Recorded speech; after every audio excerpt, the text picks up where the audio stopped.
Shalom, bersama saya Pendeta Samuel Kundiman untuk kembali hadir menyapa Bapak Ibu dalam program Bible Study Online CK7. Puji Tuhan, hari ini kita masuk ke dalam kitab yang baru, yaitu kitab Injil Yohanes. Sebelum membahas pasal 1 dari kitab Injil Yohanes ini, penting bagi kita mengenal garis besar Injil ini agar mempermudah kita ketika membaca. Nah, Injil Yohanes itu ditulis oleh Rasul Yohanes. Ditujukan kepada jemaat yang ada di Efesus dan juga untuk semua orang percaya, termasuk kita hari ini. Bapak Ibu, para penulis Injil sering dilukiskan dengan simbol 4 makhluk yang diambil dari kitab Wahyu pasal 4 ayat yang ke-7. Contohnya simbol manusia itu ditujukan kepada penulis Markus. Kenapa manusia? Karena pembawaan yang sederhana, jelas, to the point, dan sangat-sangat manusiawi pendekatannya. Kemudian ada simbol singa. Simbol singa ini kepada penulis Matius. Karena Matius menggambarkan bahwa Yesus itu seperti adalah seorang Mesias dan seperti singa dari suku Yehuda. Lalu penggambaran mengenai lembu jantan atau seperti lembu jantan kepada penulis Lukas. Yesus digambarkan seperti seorang pelayan yang besar, pelayan yang rendah hati, pelayan yang mau berkorban untuk manusia. Dan yang terakhir adalah simbol seperti Raja Wali yang ditujukan kepada penulis Injil Yohanes, Injil yang keempat ini. Kenapa dikatakan seperti Raja Wali atau digambarkan seperti Raja Wali? Karena Raja Wali memiliki tatapan mata yang sangat-sangat tajam serta jelas. Penulis Yohanes menyingkapkan Yesus sebagai pribadi yang kekal, sangat-sangat jelas, kemudian sangat-sangat ilahi. Karena itu Injil Yohanes disebut sebagai Injil ilahi, Injil yang datang dari atas. Melihat pribadi Yesus adalah pribadi yang ilahi. Bapak Ibu salam Tuhan, untuk lebih jelasnya lagi mengenai pasal 1 atau membahas lebih dalam lagi Injil Yohanes ini, mari saya ajak kita semua masuk hadirat Tuhan. Kita mau menyembah, kita mau memuliakan Tuhan. Kita bersyukur bahwa hari ini kebenaran firman Tuhan disingkapkan lagi kepada kita. Kita belajar lebih dalam lagi. Setiap pasal dari hari ke hari untuk memperoleh satu kebenaran dan keteguhan iman lewat firman yang kita baca. Terima kasih Tuhan. Haleluya.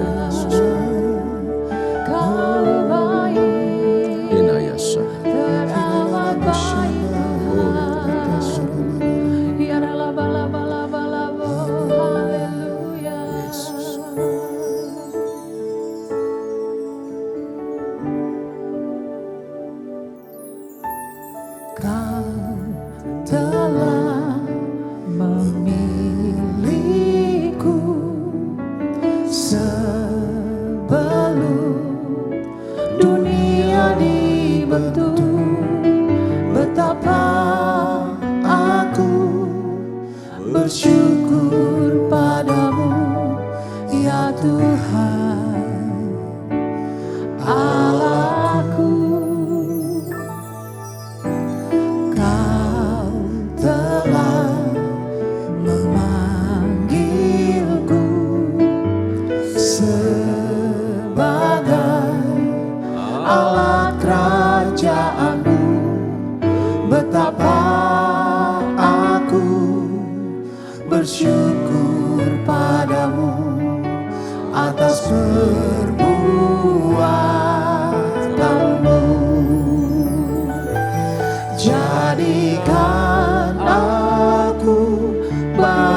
suci-Mu yang kudus dan yang tiada bercela.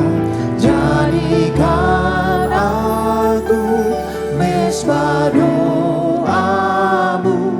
bagi keselamatan bangsaku.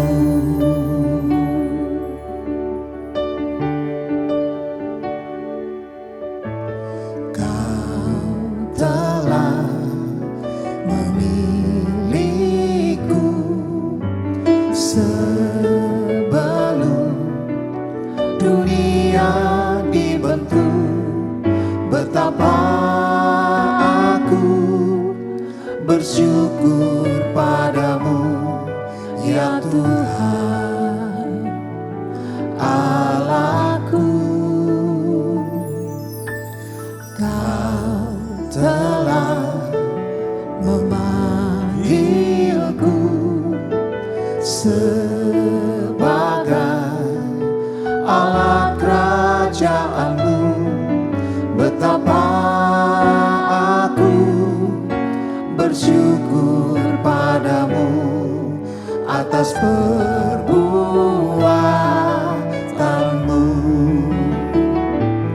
Jadikan aku bait suci-Mu yang kudus dan yang tiada bercela. Jadikan aku mesbah doa-Mu bagi keselamatan bangsaku.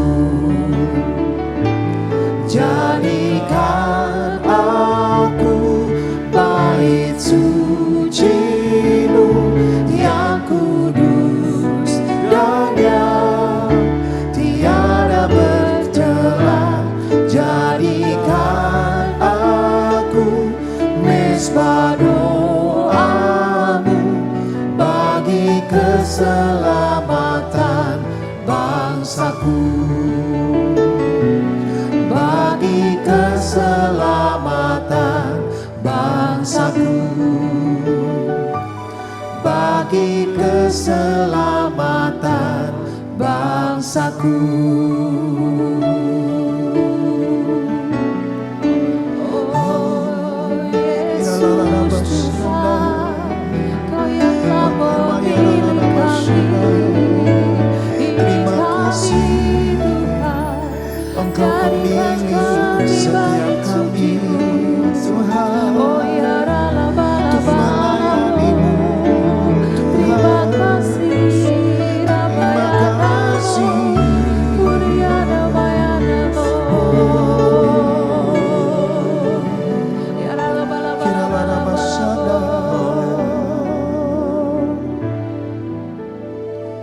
Kau berfirman dan sembuhkanku. Kau bersabda dan selamatkanku. Tiada yang mustahil bagimu. Yesus, ku percaya padamu. Kau berfirman dan sembuhkanku. Kau bersabda dan selamatkanku. Tiada yang mustahil bagimu. Yesus, ku percaya padamu.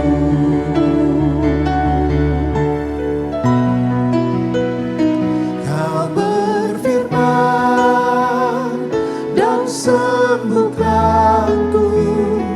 Kau bersabda dan selamatkanku. Tiada yang mustahil bagimu. Yesus, ku percaya padamu. Kau berfirman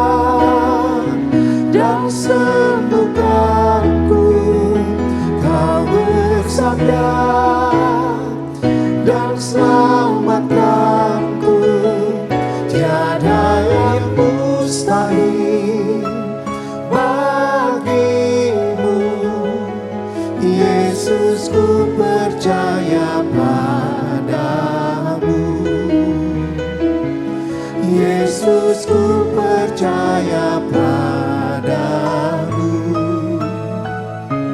Yesus ku percaya padamu.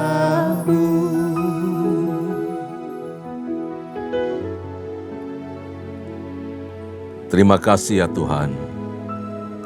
Tujuan kami membaca, tujuan kami merenungkan firman-Mu adalah supaya kami percaya terhadap apa yang telah Engkau kerjakan, terhadap apa yang Engkau sabdakan bagi kami, dan kami beroleh hidup yang kekal. Terpuji nama-Mu, berkati ketika kami membaca, merenungkan firman Tuhan, bahkan Tuhan beri kami kekuatan baru untuk sanggup hidup di dalamnya. Dalam nama Yesus firman yang hidup, kami bersyukur, kami berdoa. Haleluya. Amin. Kita lanjutkan Bapak Ibu salam Tuhan. Ada beberapa ciri khas dari Injil Yohanes yang semuanya nanti bisa kita pelajari bersama-sama di dalam seluruh Injil ini, bahwa Injil Yohanes itu menekankan keilahian Yesus sebagai anak Allah. Dan sisi keilahian itu seimbang atau sama dengan sisi kemanusiaannya. Karena Yesus itu adalah Allah yang kemudian mengenakan, atau firman yang mengenakan tubuh manusia. Jadi sisi manusia itu ditambahkan dalam kealahannya. Dia adalah 100% manusia, dia 100% Allah. Nah, di dalam Injil Yohanes ini ada kata percaya yang mendominasi, yang kira-kira dipakai sekitar 98 kali. Percaya. Lalu ada kata lain, kata-kata penting yang muncul atau menjadi kata kunci, yaitu hidup kekal. Hidup kekal ini betul-betul menjadi kata kunci di dalam Injil Yohanes. Dan tentu saja percaya kemudian memperoleh hidup yang kekal itu bukan upaya manusia atau usaha kita untuk dapat bagian tersebut, memperolehnya. Tetapi itu merupakan anugerah Allah melalui pelayanan Roh Kudus dalam kehidupan semua orang percaya. Nah, Injil Yohanes itu menekankan mengenai Yesus, menekankan mengenai Roh Kudus, menekankan mengenai firman Allah yang adalah kebenaran. Kemudian Yohanes Rasul ini memperkenalkan Kristus dari permulaan sebagai Sang Firman. Kalau kita baca Injil Yohanes pasal 1 ayat 1, akan compare dengan Kejadian pasal 1 ayat 1. Ini kalimat yang sama, bobotnya sama. Bahwa Allah yang terlibat di dalam seluruh aspek penciptaan. Ini keren sekali. Nah, Rasul Yohanes juga menampilkan pidato yang panjang-panjang dan ditampilkan dengan berbagai argumen yang luar biasa. Dia menonjolkan pelayanan Yesus yang dipusatkan di kota Yerusalem dan sekitar Yudea. Berbeda dengan ketiga Injil sinoptik, Matius, Markus, Lukas, itu lebih banyak berbicara pelayanan Yesus di wilayah utara, di wilayah Galilea, dan jarang masuk ke kota Yerusalem kalau ada penting atau ada perayaan saja. Tetapi begitu masuk di dalam Injil Yohanes, ternyata pelayanannya dimulai dari Yerusalem lebih dahulu, bersamaan dengan tampilnya Yohanes Pembaptis. Kalau Injil sinoptik menyatakan pekerjaan Yesus itu setelah Yohanes Pembaptis masuk penjara. Tetapi Injil Yohanes memberitahukan lebih awal, jauh sebelumnya, bahwa pernah bersama-sama dengan Yohanes Pembaptis. Bersamaan muncul dan bekerja. Itu sedikit ada perbedaan di situ. Kemudian Injil Yohanes juga menampilkan 7 mujizat untuk tujuan menyatakan kemuliaan Allah. Kemuliaan Kristus. ada 7 mujizat, ada 7 pernyataan aku adalah. Yesus memberitahu siapa dirinya. Aku adalah roti hidup. Aku adalah terang dunia. Aku adalah pintu. Aku adalah gembala yang baik. Aku adalah kebangkitan dan hidup. Aku adalah jalan, kebenaran, dan hidup. Aku adalah pokok anggur yang benar. 7 kata aku adalah atau ego emi dalam bahasa Yunani, ego emi, aku adalah. Nah, kita maju kepada tujuan dari penulisan Injil Yohanes. Penulisan Injil Yohanes yang pertama adalah supaya setiap orang percaya. Ini tujuan besarnya. Dan paling penting lalu dicatat betul-betul di Yohanes pasal yang ke-20 ayat 30 sampai 31 bahwa supaya setiap orang yang percaya bahwa Yesus adalah Mesias, anak Allah yang hidup, dan semua orang yang telah percaya oleh iman itu beroleh hidup yang kekal. Jadi ketika kita membaca Injil ini, tujuannya adalah supaya orang percaya. Setiap pribadi yang membaca firman Tuhan dapat percaya. Yesus adalah Mesias, anak Allah yang hidup. Dan oleh percaya itu dia memperoleh atau menerima dengan iman hidup yang kekal dalam nama Yesus. Yang kedua adalah menguatkan dasar iman orang percaya agar tidak disesatkan oleh pengajaran-pengajaran palsu. Kita tahu pada masa Yohanes tampil, itu pengajaran sesat luar biasa bekerja. Ada kelompok Kristen Yahudi yang sungguh-sungguh menonjolkan atau mengidolakan Yohanes Pembaptis. Jadi sekalipun Yohanes Pembaptis sudah terang-terangan berbicara mengenai siapa Yesus, namun orang-orang itu sudah mengidolakan lebih dahulu beliau. Karena beraninya, tampilnya luar biasa dan banyak orang dibaptis di sungai Yordan. Betul-betul mereka menerima Yohanes Pembaptis itu sebagai nabi yang terakhir di antara mereka. Penerus dari nabi-nabi perjanjian lama. Nah, mereka hanya mengakui bahwa baptisan Yohanes saja yang betul, yang benar.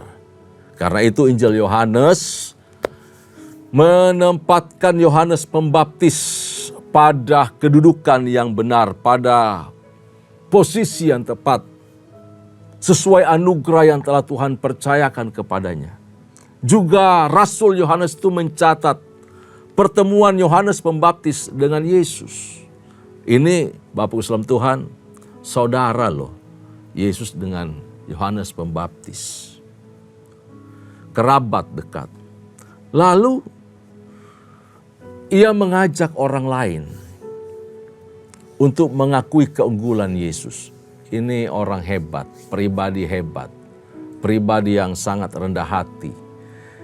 Yes. Rasul Yohanes mencatat pertemuan Yohanes Pembaptis dengan Yesus, lalu mencatat juga bagaimana Yohanes Pembaptis itu mengajak orang-orang lain, pengikut-pengikutnya, untuk melihat kepada Yesus, untuk mengikut Yesus, dan mengakui keunggulan Yesus daripada dirinya.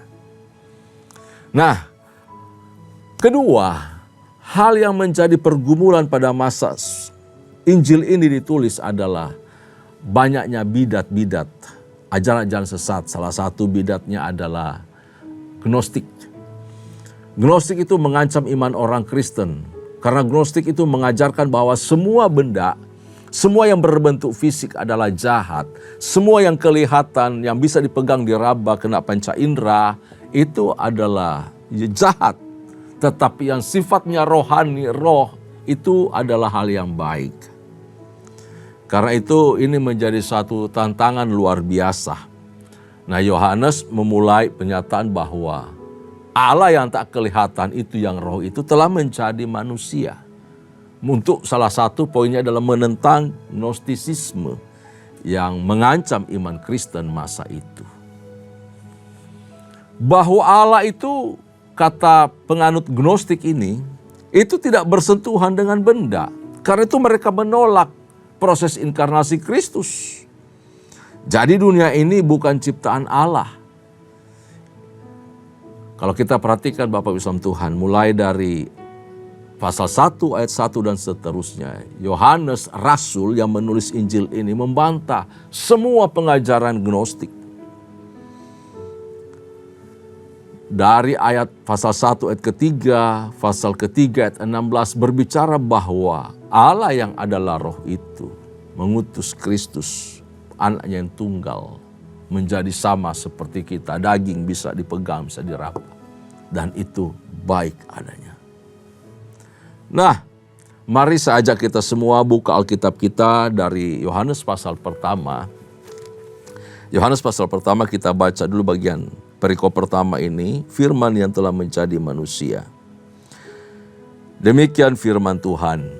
Kita baca dari ayat pertama sampai langsung ayat 18. Pada mulanya adalah firman, firman itu bersama-sama dengan Allah dan firman itu adalah Allah. Ia pada mulanya bersama-sama dengan Allah. Segala sesuatu dijadikan oleh Dia, dan tanpa Dia tidak ada sesuatu pun yang telah jadi dari segala yang telah dijadikan. Bapak Ibu kasih dalam Tuhan. Pasal 1 sampai ayat 1 sampai 18 itu merupakan prolog atau pengantar pembukaan dari Injil Yohanes pasal 1. Nah, ada dua kata yang bagian pertama yang sangat menonjol di sini, sangat penting untuk kita perhatikan. Pada mulanya. Dua kata ini mengingatkan kita akan kata pertama juga dari kitab Kejadian tentang permulaan penciptaan yang dilakukan oleh Allah. Injil Yohanes menceritakan mengenai satu ciptaan yang baru. Satu dunia yang baru. Dunia bukan berarti planet dan segalanya, tetapi situasi yang baru. Keadaan yang baru. Bagaimana penyataan ini datang bahwa firman itu telah menjadi manusia. Satu ciptaan yang baru.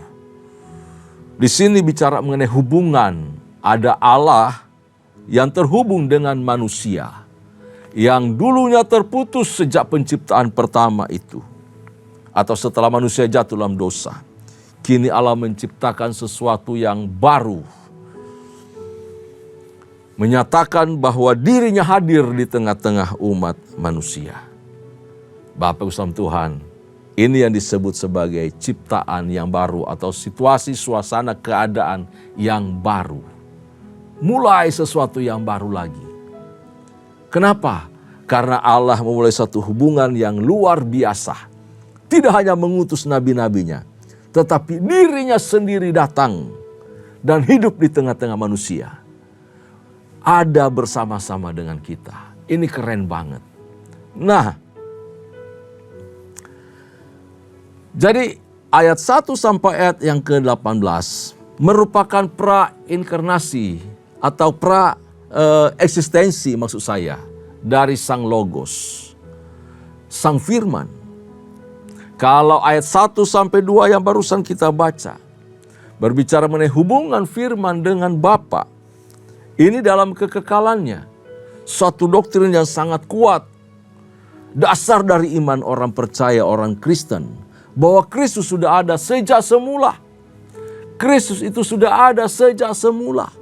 Bersama-sama dengan Bapa sebelum dunia dijadikan. Kristus itu ilahi. Firman itu adalah Allah.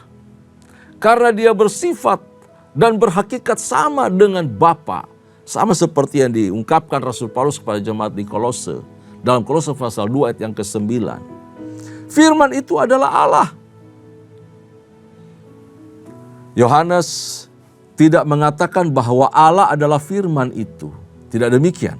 Atau firman itu adalah salah satu sebutan untuk Allah. Tidak mengatakan demikian. Yang dia katakan betul-betul nyata di pasal yang kita baca ini. Bahwa dia yang sudah berada dengan Allah Bapa sejak semula. Dia adalah Allah. Dia tidak diciptakan. Dia sudah ada sejak semula. Bapak Islam Tuhan, Kalau kita ditantang, banyak orang Kristen suka ditantang, mana coba dia ngaku dia Tuhan sembahlah aku. Ini di dunia perjanjian lama, khususnya di kalangan orang Yahudi, setiap orang yang menuntut pengakuan untuk disembah itu pasti bukan dari Tuhan. Karena itu firman Tuhan tidak pernah menampilkan gaya seperti itu. Ya, tokoh-tokoh palsu, pengajar-pengajar sesat selalu menyuarakan seperti itu. Jadi ketika dengan berani dia menyuarakan bahwa dia adalah sosok yang ilahi, maka dia harus dilontarkan batu. Dia harus dibunuh, dihakimi oleh umat. Jadi tidak akan menemukan kalimat seperti itu di dalam Alkitab. Tapi perbuatannya dan kesaksian dari semua orang di zaman tersebut membuktikan bahwa perkataan Yesus adalah perkataan firman dan dia adalah firman itu sendiri. Yang kedua, tadi di ayat yang ketiga sampai yang kelima ya, kita bacakan, segala sesuatu dijadikan oleh dia dan tanpa dia tidak ada sesuatu pun yang telah jadi dari segala yang telah dijadikan. Dalam dia ada hidup dan hidup itu adalah terang manusia. Terang itu bercahaya di dalam kegelapan dan kegelapan itu tidak menguasainya. Datanglah seorang yang diutus Allah, namanya Yohanes. Nah, yang berikut di ayat yang ke-3 sampai yang ke-5, bahwa ini berbicara hubungan antara firman dengan umat manusia. Kalau ayat pertama dan kedua hubungan firman dengan Allah, maka ayat 3 sampai yang ke-5 berbicara hubungan firman dengan dunia. Bahwa melalui Kristus Allah Bapa menciptakan dunia dan menopangnya. Ini dikatakan tadi, dijadikan oleh karena Kristus dan untuk kemuliaan Allah. Lalu bagian ketiga adalah ayat 6 sampai ayat 18. Ia datang sebagai saksi untuk memberi kesaksian tentang terang itu supaya oleh dia semua orang menjadi percaya. Itu ayat yang ke-7. Ayat 8.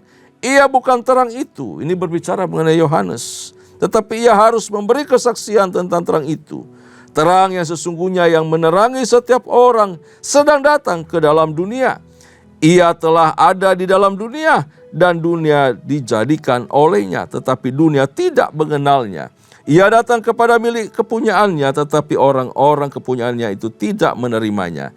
Tetapi semua orang yang menerimanya diberinya kuasa, exousia, supaya menjadi anak-anak Allah, yaitu mereka yang percaya dalam namanya. Orang-orang yang diperanakkan bukan dari darah atau dari daging, bukan pula secara jasmani oleh keinginan seorang laki-laki, melainkan dari Allah. Firman itu telah menjadi manusia dan diam di antara kita. Dan kita telah melihat kemuliaannya, yaitu kemuliaan diberikan kepadanya sebagai anak tunggal Bapa, penuh kasih karunia dan kebenaran. Yohanes memberi kesaksian tentang dia dan berseru katanya, inilah dia yang kumaksudkan ketika aku berkata, kemudian daripadaku akan datang dia yang telah mendahului aku, sebab dia telah ada sebelum aku. Karena dari kepenuhannya kita semua telah menerima kasih karunia demi kasih karunia. Sebab hukum Taurat diberikan oleh Musa, tetapi kasih karunia dan kebenaran datang oleh Kristus Yesus. Tidak seorang pun yang pernah melihat Allah, tetapi anak tunggal Allah yang ada di pangkuan Bapa dialah yang menyatakannya. Nah, Bapak Islam Tuhan, dari ayat 6 sampai 18 ini berbicara mengenai hubungan firman dengan umat manusia. Bahwa firman itu telah menjadi manusia. Di dalam Yesus Allah mengenakan 100% tubuh manusia. Ya, ia memiliki sifat manusia tetapi tanpa dosa. Lapar iya, haus iya, capek iya. Ini kondisi manusiawi, sama seperti kita. Sedih, nangis iya.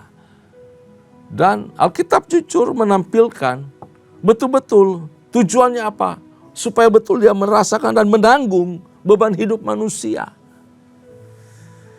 Kristus tidak diciptakan, dia pencipta, dia kekal dalam persekutuan dengan Bapa dan Roh Kudus. Jadi pesan firman Tuhan dari ayat pertama sampai ayat 18 yang pertama bahwa Yesus adalah firman Allah. Dalam dia ada hidup.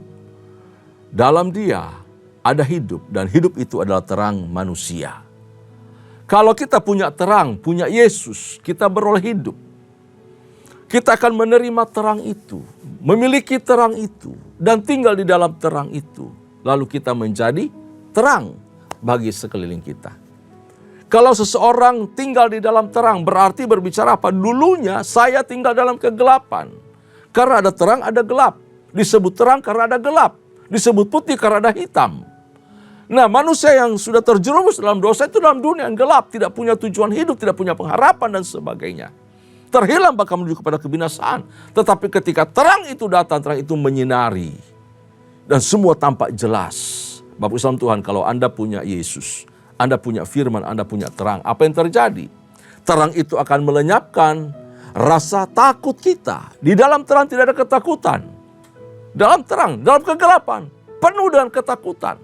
Takut hari esok seperti apa, takut mati, takut kegelapan, takut hukuman, takut banyak hal akan menimpa seseorang, menguasai pikiran hati seseorang. Karena apa? Takut.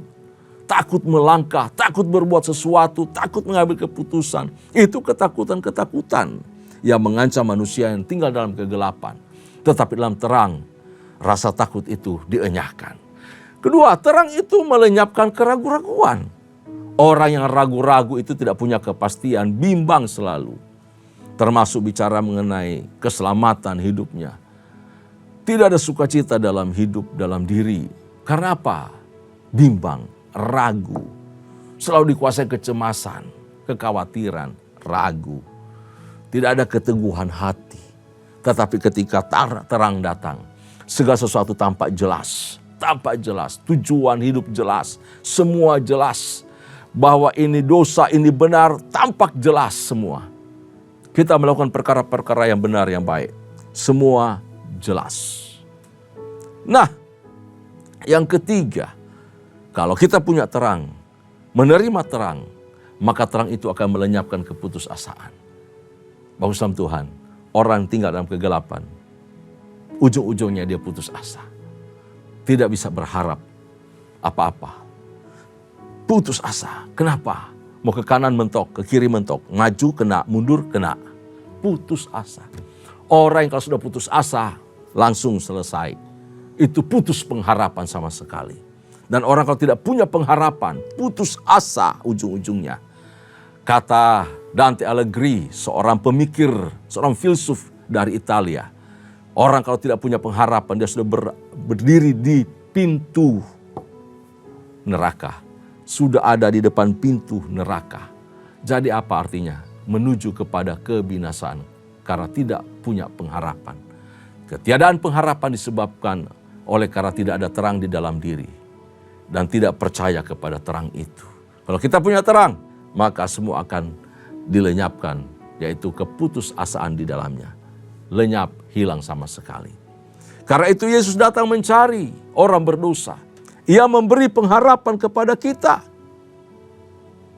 Ini orang yang tinggal di dalam terang. Kemudian, yang kedua, kalau tadi pertama pesan dari ayat 1 sampai 18 adalah Yesus adalah firman Allah, dalam dia ada hidup. Maka yang kedua adalah setiap orang yang tinggal di dalam terang itu atau orang percaya diberi kuasa, exousia, supaya menjadi anak-anak Allah. Keren banget. Barang siapa percaya, di ayat 12 tuh ya, 1 ayat 12. Diberi kuasa supaya menjadi anak-anak Allah. Wow, menjadi anak-anak Allah. Artinya apa? Kita beroleh anugerah, yaitu kesempatan untuk dibentuk, diproses menjadi serupa dan segambar dengan Kristus. Pemulihan otoritas itu dikembalikan kepada kita oleh Tuhan. Otoritas yang dulu hilang karena jatuh dalam dosa, tinggal di dalam dosa, dibelenggu oleh dosa. Sekarang dilepaskan, dibebaskan. Dan kita diberi kuasa, diberi otoritas untuk melawan dosa, untuk hidup di dalam kebenaran. Keren sekali. Jadi Ketika kita percaya kepada Kristus, kita beroleh selamat. Artinya apa? Kita beroleh kesempatan untuk diproses, dibentuk menjadi serupa dan segambar dengan Kristus, dibawa kembali ke tujuan semula Allah menciptakan kita. Itulah keselamatan yang sejati dan hidup yang kekal. Kalau kita nggak punya karakter Kristus, tidak menjadi murid Kristus, tidak memberikan hidup untuk dibentuk, diproses oleh Tuhan, maka kita tidak memperoleh hidup yang kekal.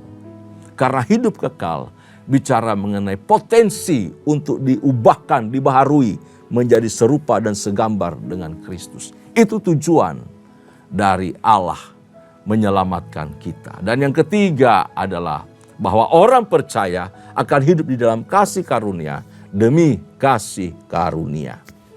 Bapak Islam Tuhan, di sini kalau kita perhatikan dari ayat 19 sampai ayat yang terakhir ya, ayat ke-34. Nanti Bapak Ibu bisa baca di rumah bahwa Yohanes Pembaptis itu melakukan tugas-tugasnya dengan baik. Dan dalam pelayanannya ia bukan saja selalu meninggikan Yesus, ya. Tidak hanya meninggikan Yesus, tetapi ia bahkan juga merendahkan dirinya. Ia menjadi saksi dari terang. Supaya apa? Orang percaya kepada Yesus. Hebat ini Yohanes. Dia mengajak semua orang untuk tertuju kepada Yesus, bukan kepada dia. Ini hamba Tuhan luar biasa. Hamba Tuhan yang besar. Ia adalah perintis atau pembuka jalan bagi Yesus. Ia merendahkan dirinya, betul-betul merendahkan dirinya. Hanya Yesus saja yang ditinggikan, aku semakin berkurang. Yesus menyebut Yohanes sebagai nabi terbesar. Dari semua nabi yang dicatat di Alkitab, dikatakan bahwa Yohanes Pembaptislah nabi yang terbesar. Sebab apa? Ia fokus dengan tujuannya, yaitu memperkenalkan Yesus. Karena itu dia melihat Yesus, dia menyongsong Yesus dan menjadi pendahulu dari Yesus. Dia memperkenalkan siapa Yesus kepada dunia, kepada kita. Dia memperkenalkan Yesus kepada orang Israel, kepada semua orang. Yohanes Pembaptis menolak sanjungan dan pujian dari orang-orang banyak. Serta ia tetap berkomitmen untuk melayani Yesus. Ia menyampaikan apa yang Bapa nyatakan kepadanya secara jujur. Di ayat 33 sampai 34 diungkapkan di situ apa yang Yohanes Pembaptis lakukan. Nah, kemudian kalau kita perhatikan di perikop berikut dari ayat 35 sampai ayatnya yang ke-51. Nanti Bapak Ibu baca di rumah juga. Bahwa ini bicara mengenai murid yang pertama. Kerendahan hati Yohanes berlanjut di sini. Lagi-lagi ia memperkenalkan Yesus kepada dua orang muridnya. Tentang siapa Yesus. Diberitahu, lihatlah di ayat yang ke-36. Anak domba Allah. Mulai saat itu dua murid Yohanes itu diberikan kepada Yesus untuk pergi sana ikut Yesus. Mulai saat itu Andreas dan Petrus menjadi murid Yesus yang pertama. Modal pertama Yesus. Yang kemudian dia menjadi guru dari murid-murid tersebut. Murid pertama adalah Andreas dan Petrus. Dan itu adalah murid dari Yohanes Pembaptis. Luar biasa. Dan kemudian berlanjut pada pemilihan murid-murid lainnya di keesokan harinya. Secara keseluruhan dari pasal pertama yang kita baca ini, kita melihat bahwa Injil Yohanes adalah Injil yang paling digemari oleh orang Kristen, oleh orang percaya. Karena sang rasul itu fokus menulis tentang siapa Yesus, apa yang dikatakannya, dan apa yang dilakukannya. Bapak Islam Tuhan, kalau dalam hidup kita mau dipandang sebagai seorang yang disebut sebagai hamba Tuhan, hamba Allah, anak-anak Allah. Mari kita fokus untuk perkenalkan Yesus kepada siapa saja. Kita perkatakan firman apa yang dikatakan Allah kepada kita. Apa yang kita baca, kita renungkan, kita sampaikan kepada orang lain. Dan kita lakukan kebenaran ini dalam hidup setiap hari. Supaya orang melihat Yesus. Fokus kepada kerajaan Allah. Maka kita disebut anak-anak kerajaan Allah. Amin. Tuhan Yesus memberkati kita semua. Itulah Yohanes pasal 1. Tuhan Yesus memberkati kita semua. Bapa, terima kasih untuk penyingkapan firman-Mu bagi kami pada hari ini. Kami mengucap syukur bahwa Engkau mengajar kami untuk fokus pada rencana Allah, pada kehendak Allah, pada pekerjaan yang Allah berikan kepada kami untuk kami lakukan.